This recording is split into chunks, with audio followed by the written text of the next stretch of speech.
दोपहर की चिलचिलाती धूप। अनूप फटे हुए गमछे से अपना पसीना पोंछ रहा है और खाली हाथ घर के आंगन में कदम रखता है। माँ, आज ठेकेदार ने काम से मना कर दिया।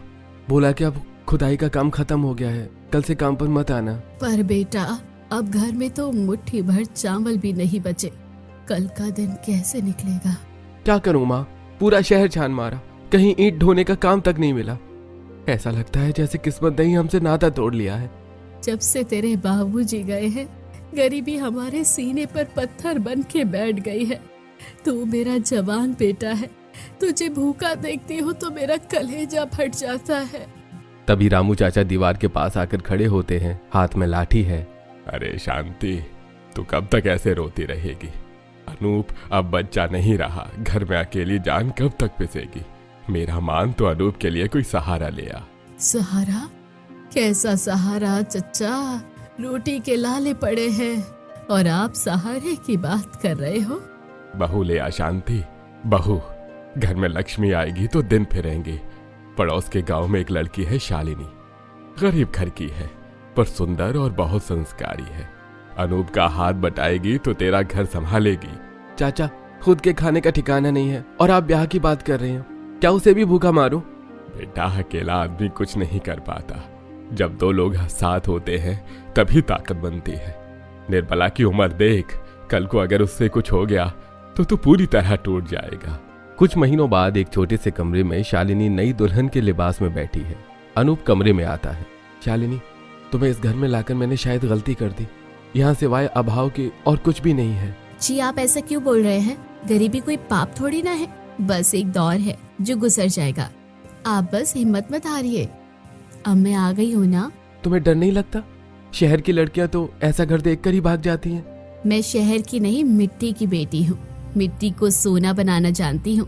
बस आप और माँ जी मेरा साथ दीजिएगा। सुबह का समय है और निर्मला बर्तन मांजने जा रही है। तभी शालिनी उनके हाथ से बर्तन ले लेती है। माँ जी, आप ये सब छोड़िए, अब घर के सारे काम मैं संभाल लूंगी। आप बस मुझे रसोई की जिम्मेदारी दे दीजिए। अरे बहू, तू अभी नई आई है, थोड़ा आराम कर ले। माँ जी, आराम करने से पेट नहीं भरता। मैंने देखा है आप पीछे के खाली खेत में थोड़ी बहुत सब्जियां उगाती है, क्यों ना हम इसे बड़े स्तर पर करें? उसके लिए पैसे कहाँ है बहू? बीज और खाद के लिए भी तो थोड़े पैसे चाहिए। माँ जी, मेरे पास शादी के 2 कंगन हैं, उन्हें आप गिरवी रख दीजिए। अब हम सिर्फ अपने खाने के लिए नहीं बल्कि बेचने के लिए भी सब्जियां उगाएंगे। नहीं, वो तेरी आखिरी निशानी है, मैं वो नहीं ले सकती। अगर घर की नींव ही कमजोर रही तो इन गहनों का मैं क्या करूंगी माँ जी? ये त्याग नहीं बल्कि निवेश है। हम दिन रात मेहनत करेंगे और देखिएगा एक दिन सब ठीक होगा। चिलचिलाती धूप में शालिनी और निर्मला अपने खेतों में काम कर रही हैं, पसीने से तरबतर हैं। तभी मजदूरी से लौटा अनूप भी आकर उनके साथ काम में लग जाता है। शालिनी, बहुत गर्मी है, तू छांव में बैठ जा, तेरा चेहरा लाल पड़ गया है। कुछ नहीं होता जी, ये पसीना ही तो है जो कल फसल बनकर लहराएगा। बस ये कुएं का पानी सूखना नहीं चाहिए। महीनों की कड़ी मेहनत के बाद खेत में हरी सब्जियां नजर आने लगती हैं। पहली बार अनूप टोकरी भरकर बाजार ले जाता है। माँ, शालिनी, आज सारी सब्जियां बिक गई, ये देखो 500 रुपए।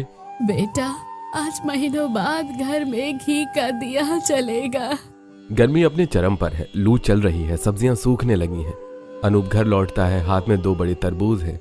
शालिनी, आज बाजार में सब्जी के दाम गिर गए, बहुत नुकसान हुआ। आते समय ये 2 तरबूज ले आया, सोचा तुम लोगों का गला सूख रहा होगा तो थोड़ी ठंडक मिल जाएगी। क्या सब्जियों के दाम गिर रहे हैं? अब आगे क्या होगा अनूप? कर्ज भी तो देना है। आप चिंता मत कीजिए माँ जी, भगवान ने अगर एक रास्ता बंद किया है तो दूसरा खुला होगा। आइए हम सब पहले तरबूज खाते हैं।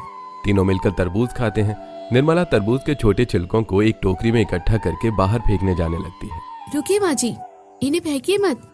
क्यों बहू, ये तो कूड़ा है, छिलके हैं, इसका क्या करेगी तू? ये कूड़ा नहीं है माँ जी, ये हमारी गरीबी मिटाने का एक जरिया है। लोग सिर्फ इसका लाल हिस्सा खाकर फेंक देते हैं, पर असली खजाना तो इस सफेद हिस्से में छिपा है। अरे पागल हो गई हो क्या शालिनी? छिलकों से भला कौन सा खजाना निकलता है? वो खजाना जो स्वाद में लाजवाब होगा।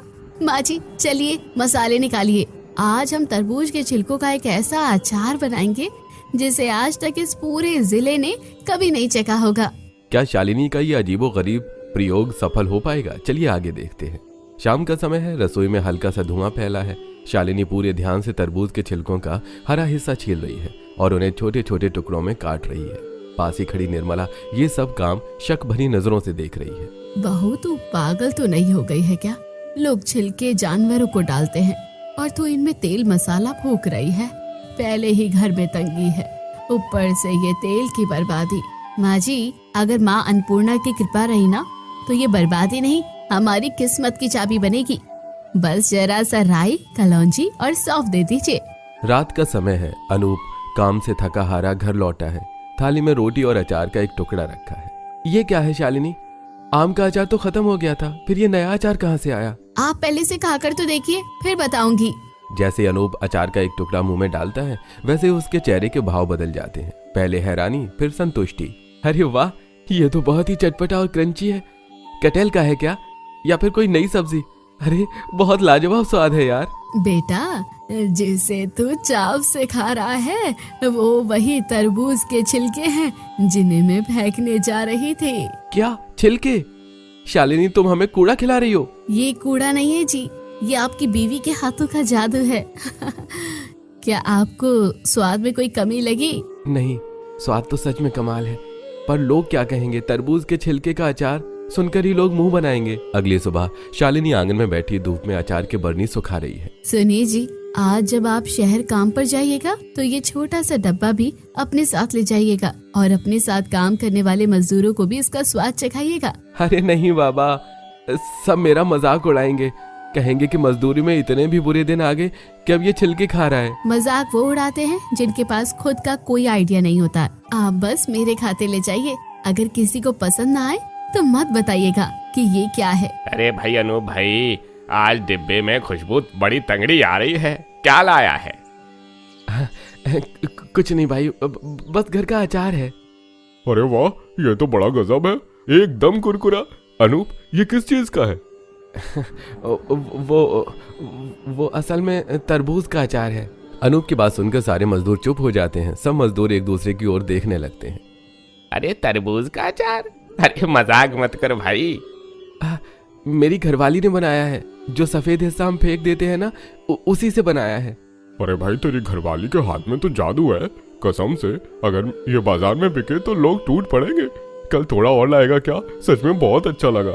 शाम को अनूप घर लौटता है, उसके चेहरे पर एक अलग ही चमक है। शालिनी, माँ, अरे कहाँ हो तुम दोनों? क्या हुआ बेटा, क्या किसी ने कुछ कह दिया? शालिनी तू सही थी, आज मेरे साथियों ने उंगलियां चाट चाट कर अचार खाया, और तो और कल के लिए ऑर्डर भी दिया है। देखा माँ जी, मैंने कहा था ना।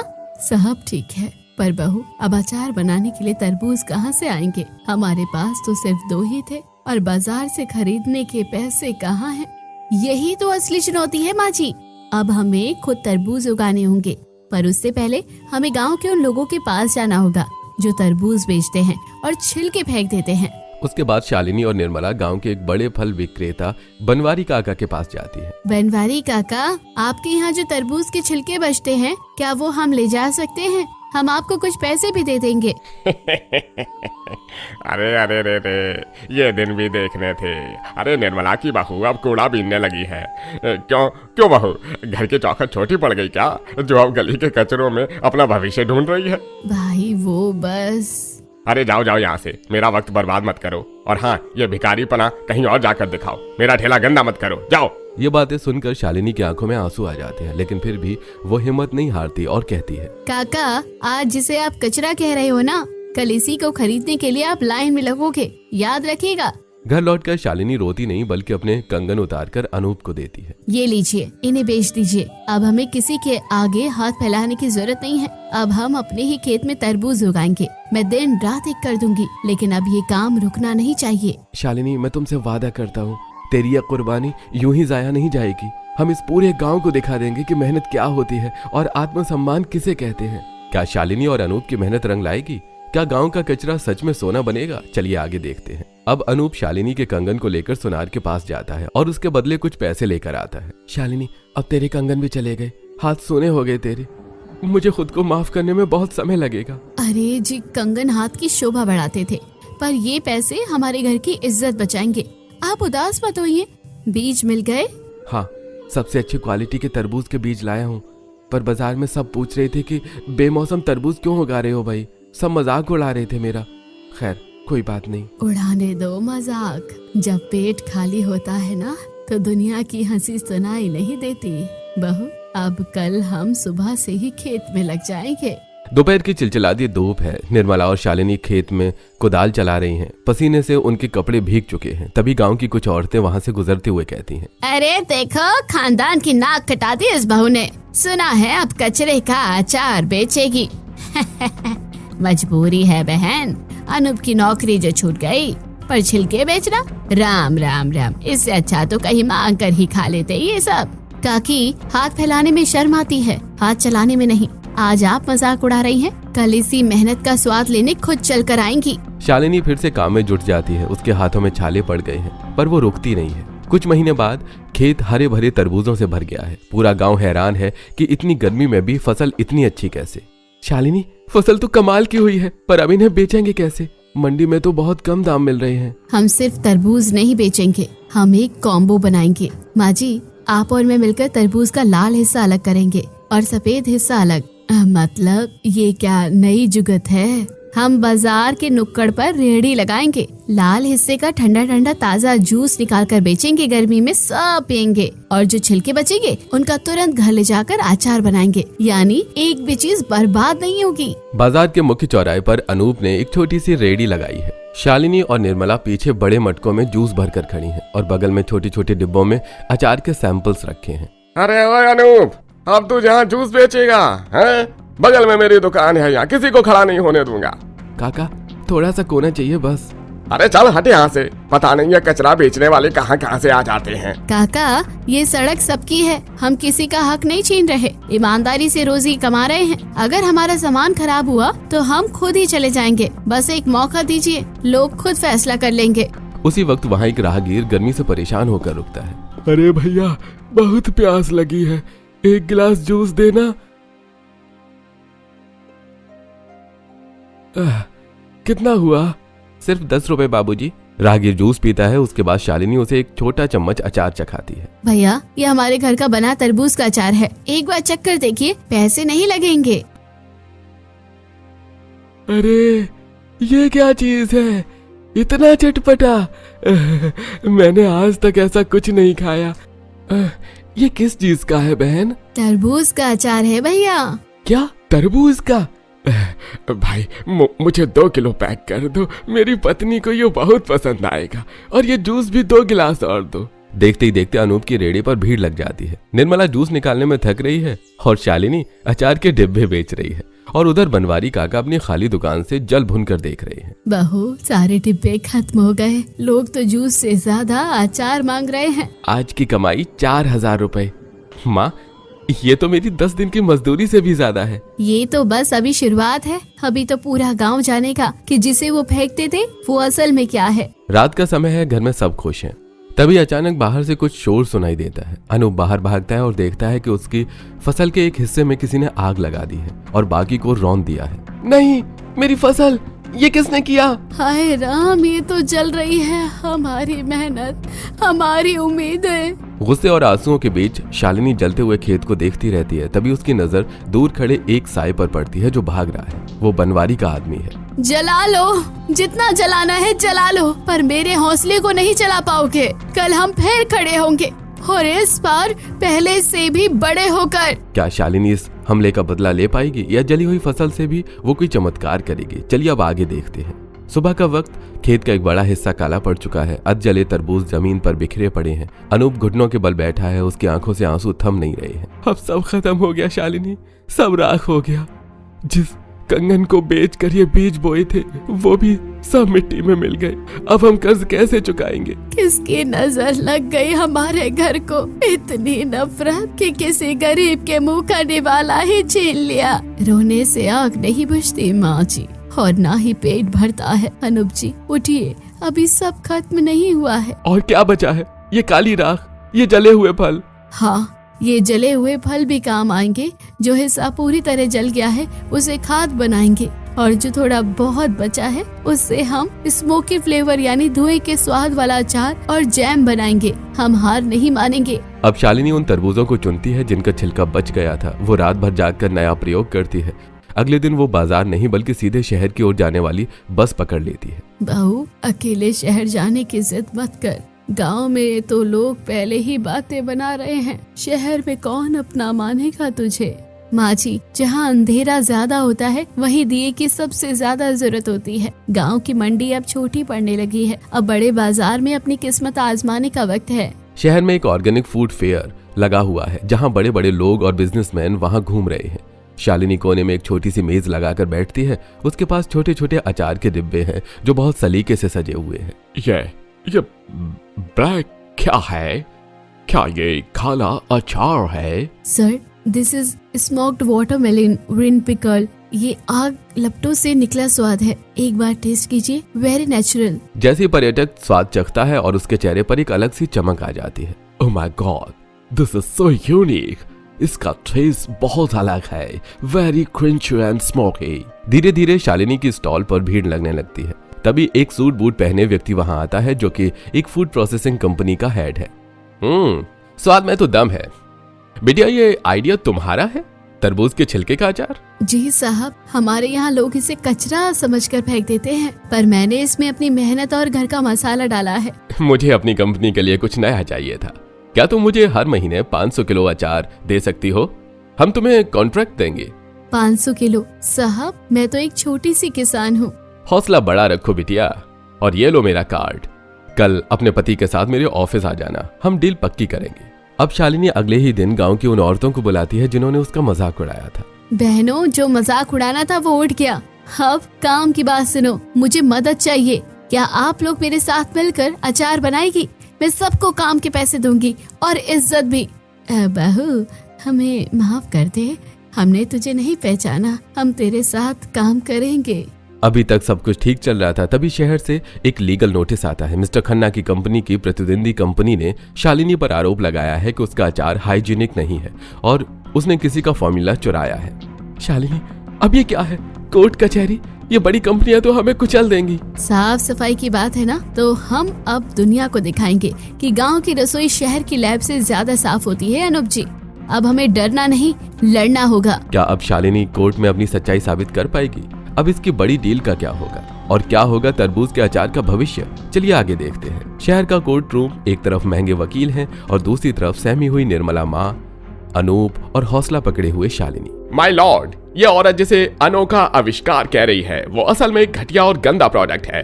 छिलके जो गटर और कूड़ेदान में मिलते हैं उन्हें खिलाकर ये लोगों की सेहत से खेल रही है। इनके पास कोई लैब सर्टिफिकेट नहीं है। ये बात सुनकर अनूप और शालिनी आपस में बात कर रहे होते हैं। शालिनी, वकील साहब तो बहुत डरावनी बातें कर रहे हैं।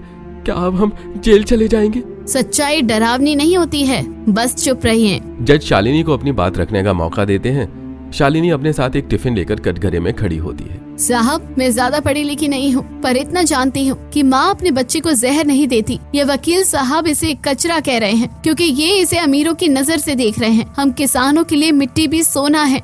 सिर्फ भावुक बातें मत करो। क्या सबूत है ये खाने लायक है? बस ये बताओ। साहब, ये अचार है, इसे मैंने आज सुबह ही ताज़ा बनाया है। अगर इसमें जहर है तो सबसे पहले मैं इसे खाती हूँ। तभी शालिनी सबके सामने वो अचार खाती है, फिर वो मुस्कुराकर जज की तरफ टिफिन बढ़ाती है। साहब, फैसला जुबान पर छोड़िए, कागजों पर नहीं। एक टुकड़ा खाकर देखिए, अगर आपको अपनी माँ के हाथ का स्वाद ना आए तो मुझे जेल भेज दीजिएगा। पूरे कोर्ट रूम में सन्नाटा है। जज साहब उस तरबूज वाले अचार का एक छोटा सा टुकड़ा चखते हैं और उनके चेहरे पर बचपन की यादों जैसी मुस्कान आ जाती है। इस अचार में शुद्धता भी है और मेहनत का स्वाद भी।